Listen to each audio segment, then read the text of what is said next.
Well, good morning. Today is March 9th, 2022, on my way into the day job, and last night I had only some secondary source of additional income. At first I thought it was going to be a really bad night. I had to wait almost 45 minutes to an hour in order to pick up the product, although the customer ended up giving me a very generous tip, so that helped immensely to overcome the loss. But I just used that time productively to do other things on my phone while waiting, and made it into productive time. So overall, it was a really good night. So yesterday, in the Once Invested document, I was able to complete Chapter 2. So 1 and 2 are completed, and now we're getting into the Financial Fortress. I did a little legwork yesterday. I'm not sure if it's going to work out or not, but I went to LegalZoom.com in order to start looking at some of the different entities and Nevada corporations and that type of stuff, just possibly to throw the delivery side of it into a corporation in order to protect myself as I get older and open myself up to more risk in driving and that type of stuff. So I also sat down and picked Jim's brain, since he also has a C corporation, and how his money flows, and talk about some tax strategies and that type of stuff.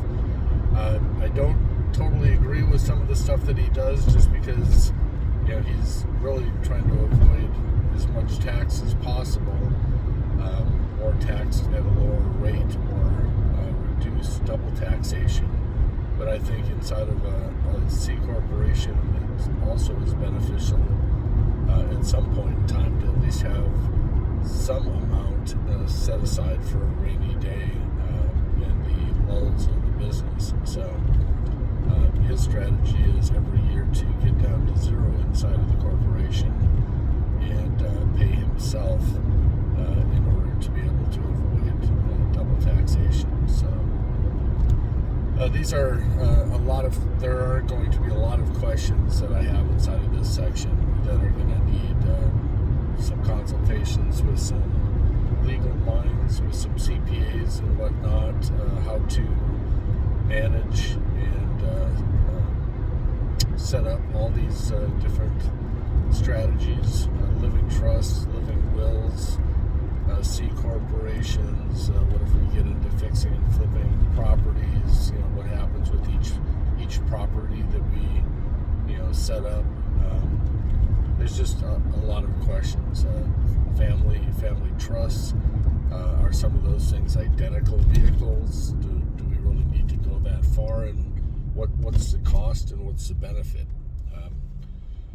It's one thing if there's a lot of cash that it's already set aside, and we're just trying to pigeonhole each one of those things. But right now, when we don't have any assets, it really kind of leads to the question is do we need to set these things up now? So I think for the business side of it, that's beneficial. The living will is probably beneficial as to what to do upon our death.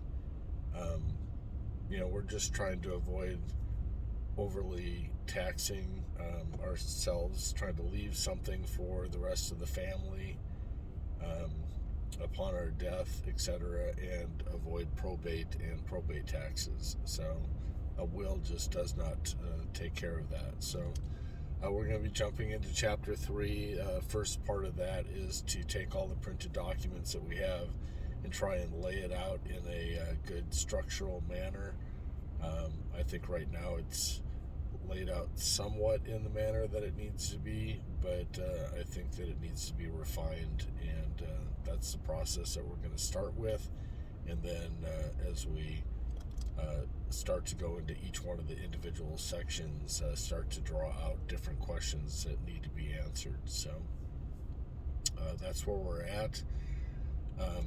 did get an update as far as golf on Sunday, and Jim says that he might have a good friend of his best friend, come join us. Hopefully we'll know more today, and hopefully that spot is still available. But it's always nice to have 4 people in our foursome that we know instead of introducing an individual that we don't know. So, all right, I'm coming into the traffic area. I'm going to focus on driving right now, so I'm going to let you go, and I will talk to you again tomorrow. Bye for now.